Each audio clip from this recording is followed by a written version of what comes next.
how you doing? Hope you're all well. I'm back in my shed, sitting at the fridge. Going to do some more on this GSX750 hardtail. A little fast forward from where I left it before. I think the last video I made, I was finishing off some bits of welding on the downpipes. We're well away from that now.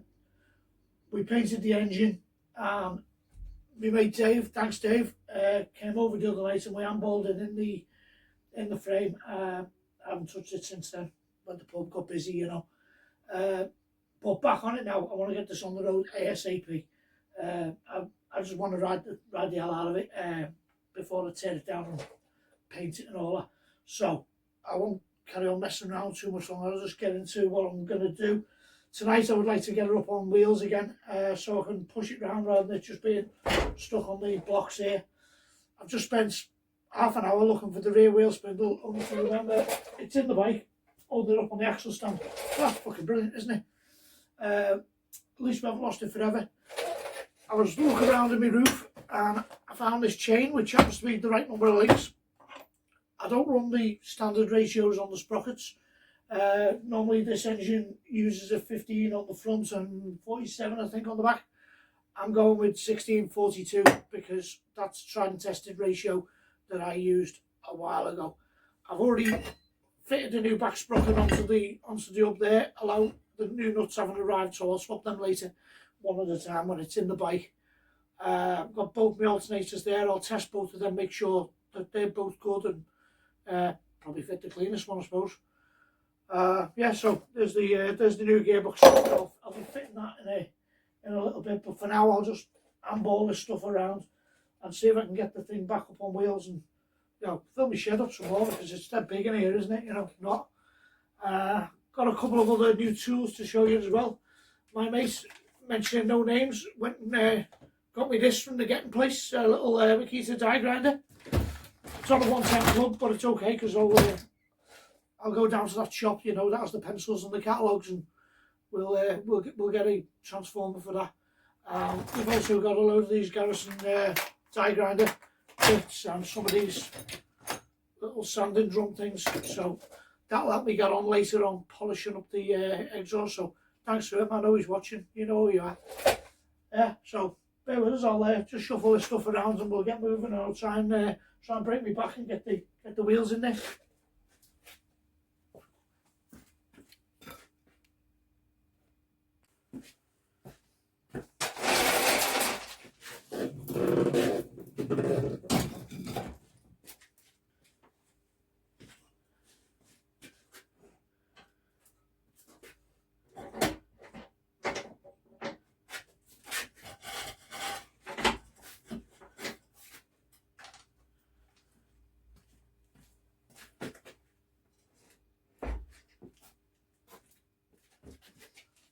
Okay, I've got this positioned a little bit better so I can get in and roll the wheel in there.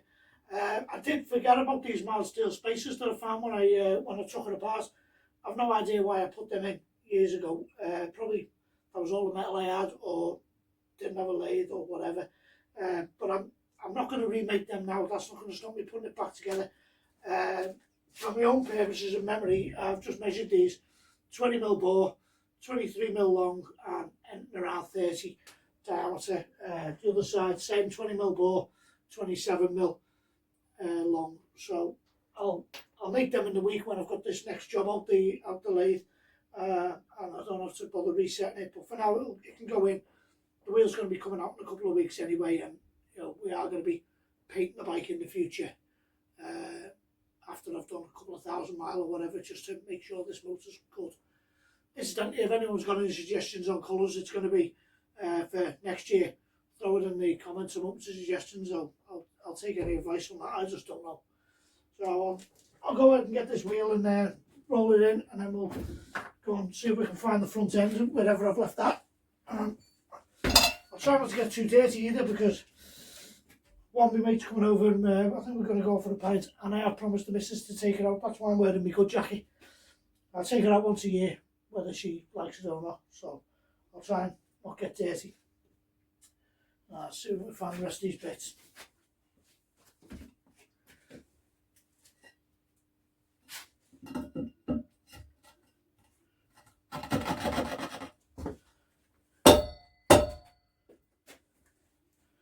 idle spaces in there. Always remember to check that. Most people lose them and you'll crush your wheel bearings if you do. The tyre's rubbish, so that's fine.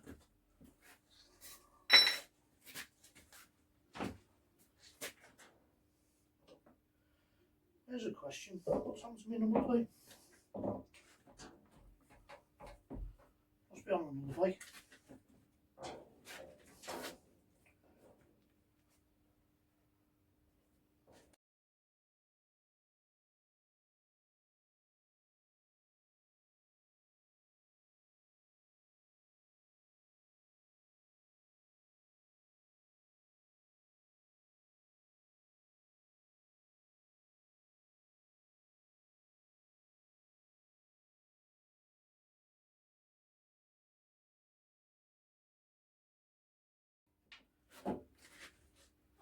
Get in.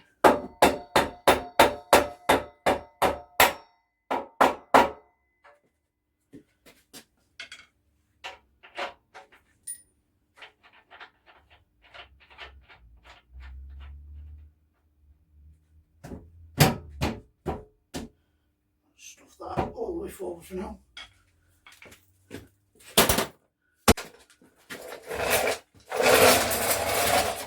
So as that's that way in, just have a little break, I think. And so what we're going to do next, probably hit the back brake caliper on, and then we'll go and find what I've done with the rest of the front end, move it all around a little bit again, but at least it rolls. I checked all the wheel bearings and that, they're all still sound. I don't think they had too many miles on them. So yeah, cheers, give me a minute, back in a sec.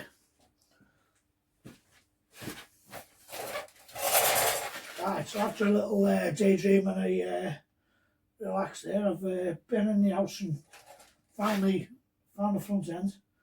I'm going to swerve the back brake until later when the chain and everything's on. That way we can set the position and everything, tighten up the spindle all at one go.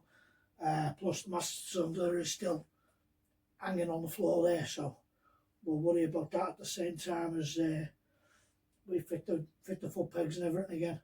Basically, I'm just looking at it and saying, right, what does this thing need to work? What's this need to be a riding motorbike again? So we fitted an engine, we fitted a back wheel. Let's just do the big bits and make it look like something, and then just keep on filling in the gaps. I'll just put it around here and show you this I made ages ago. So, as I've said before, I made this frame about 12 years ago. It's had a few modifications since, and probably a couple of different variants of wiring harnesses. I think this was the second or third front end that I put on it. If I can ever dig out the build photos, maybe I'll do like a little montage of them if anyone's interested in seeing that, because I've got loads of photos of it over the years. But yeah, the front end, like top to bottom, handlebars, they're obviously homemade, just bent bits of tube really, I think 33mm with some 7/8 extensions on. The levers are by a mate of mine called Roy, who owns a firm called Billick Bike Bits. He also made me the yokes. The stanchions were Honda Dominator NX650, so that gives us about 4" over on what the forks started out at. The fork lowers are Honda VCR 1000 Firestorm. Same with the brake calipers, or if you're in America, they're called a Super Hook. The mudguard was a 1987 Triumph T140, the Harris edition, which I widened to account for the wide yokes there. I think they're 40mm wider than stock. And yeah, as I say, stock Honda VTR calipers, Fireblade, all that. They're all the same. There's the wheel over there behind the welder. That's got some outboard spacers on it. I think the wheel was off a Kawasaki ZR750, maybe. I don't know. It was a long time ago. But yeah, that's the front end anyway. Like all my stuff, gorilla built, you know, it's all just stuff cobbled together out of bits. I think the internal valves and dampen stuff was from a Kawasaki ZZR600, which I welded up and re-drilled and made my own damping system really. Yeah, just whatever fitted at the time and whatever cost nothing, because that's the way I work. I don't like spending money. I'd rather spend the time than the money and just being here, you know. So anyway, I'll pull this apart again and I'll just get ahead and start putting all the headstock and forks back in the laziest way possible. Right, I've pulled off the handlebars and all the top yoke and headlight and everything. Everything's still attached, which is not the best way to do it, but like I say, this is the lazy way of doing things. The bearings are pre-greased. Dave's here, he's going to help hold it because it's way easier than just juggling all these parts where you try and find all the bits you've left scattered all over the workshop and then you drop it on the floor, you know the score. So we'll crack on, we'll get around there. He can hold it and I'll try and remember the order that the nuts go on, because it was only 3 months ago it came apart.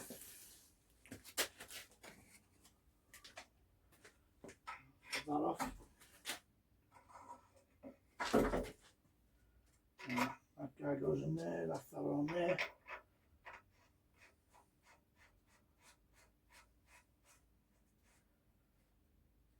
I won't be fully tightening all this up yet because I want to drop the forks through a little bit at a later date. I just need to get it on enough that I can load up the bearings and get the top yoke on. So a little bit more balancing.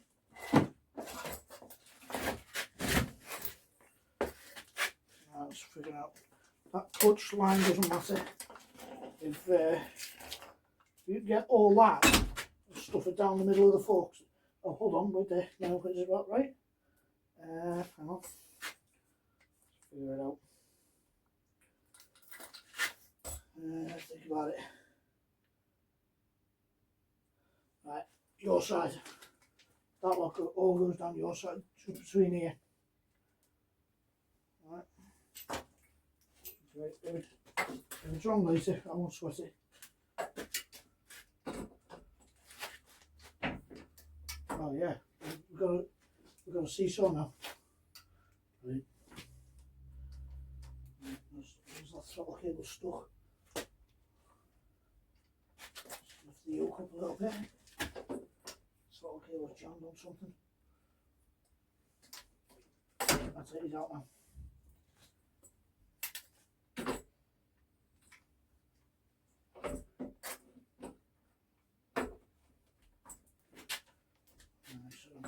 Down to the side. That's gone flush now. Now this isn't a standard like top yoke cap on this. This is like a homemade thing, which I nearly threw away the other day.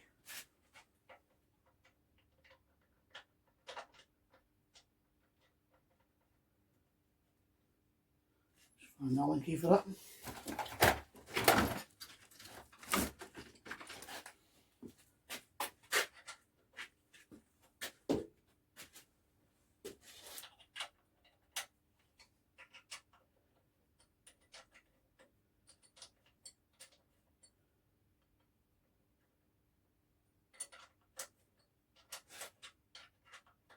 I might actually make another one of them stainless because they just look nicer.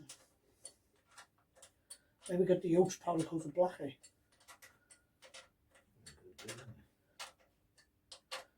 I want to drop the forks through by like another 10 or 15 mil. Make some little like pointy caps or something there. Because I noticed when I took the footrest off, that's nipped up for now. I won't be tightening everything else up. I'm going to send the forks down there. Yeah, when I was taking the footrest off, I noticed that like, there was like a lot of like grinding on them from the corners. So that's just nipped up for now. I mean, to be honest, it's nearly there. You could Yeah, it's a little bit loose, so I like a bit tight now. Very little play in that. You could probably ride that exactly as it is if you've done that, but got all this wiring to worry about later. But one thing at a time. Now, if I go and find all the bits for the wheel, put the wheel on, and then we can make it rolling again. So, back in a second. Right, we found the wheel, figured out the right way around. Tyre arrow is a good indicator of that, because obviously there's no instructions with custom bikes, even if you did build them yourself. It's been so long I forgot most of it. So we've got a homemade stainless spacer there with an additional bit welded on. Don't know why I did that, can't remember it, but anyway, it must have worked because it was in there. And then this guy with the machined relief on it, the little shank, shoulder, whatever you want to call it, that fits into the oil seal there. So if we try really hard, should be able to make them slide between the forks here. Can you straighten the bars there, Dave? That's it.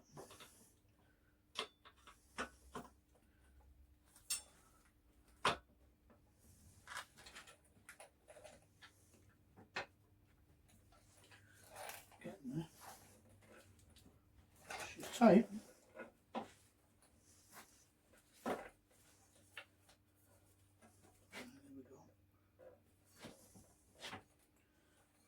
Again, homemade axle.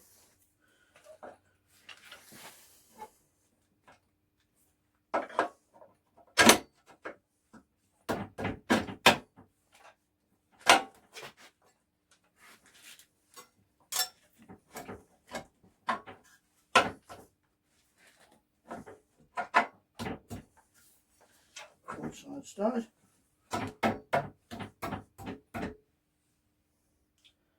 Knocking the spacer out there for some reason.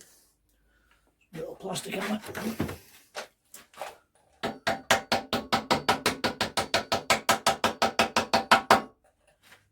That's in there. Spacer's back in. Right.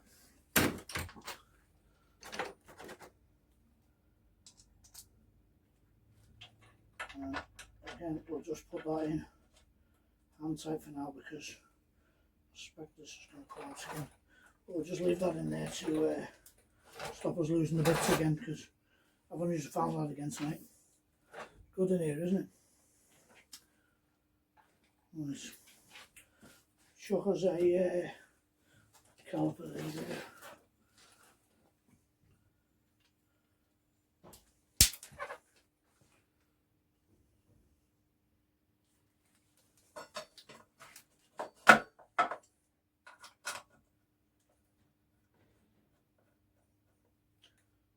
One. These are stock Firestone bolts, so they've got that sort of short-headed Allen bolt on that side and that like dome one to the top.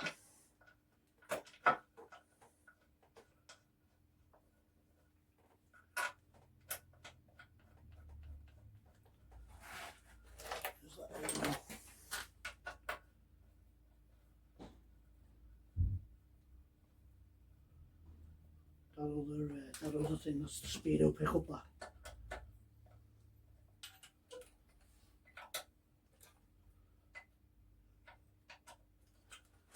Let's get a bar for that. That's what we'll do. There we go. Oil filter finger for your 754. Perfect.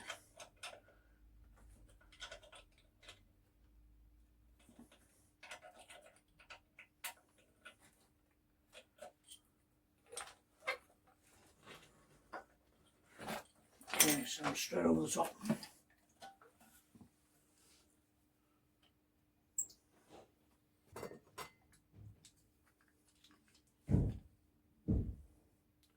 We need brake pads, Dave.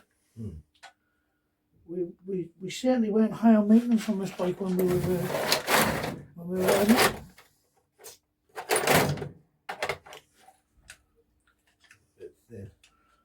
On one side, I think I'll chuck these on for now, but I think I'm buying a caliper rebuild kit tomorrow, and we'll just make everything new. So new. Actually, that'll make for another video, won't it? Firestone brake overall.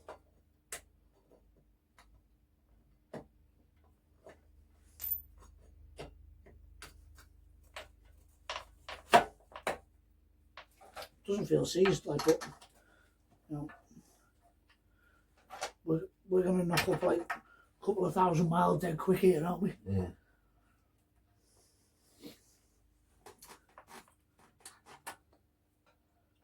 I'll just make everything new. Fix all that kind of stuff, and then we'll do the paint later, because that seems like the right way around, doesn't it?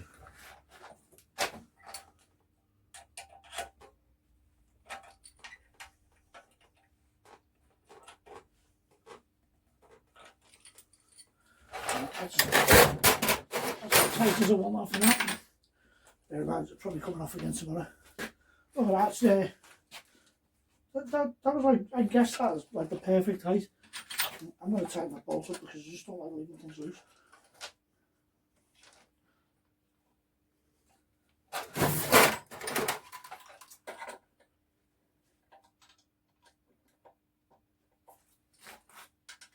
probably not much reason for me to leave that one inside for now. I know I've got to do the edge stop bearings and mess around with the fork height.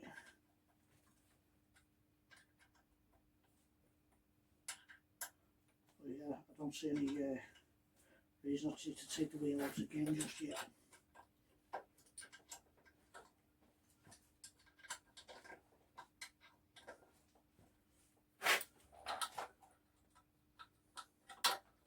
I was going for a pint tonight, so I wasn't going to get that dirty.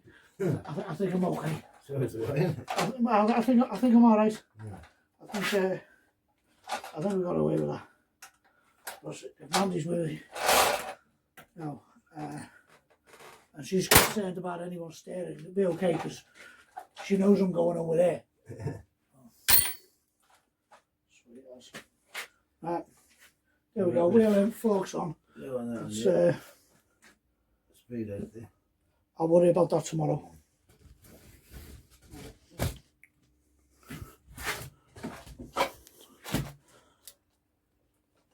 So there, after, I don't know how long, the little green bike is back on her feet again. Now, we don't know if the engine works, but that's a minor, you know, consequence. We'll take that as it comes. There's our Dave, by the way. Look at the size of him. He's massive.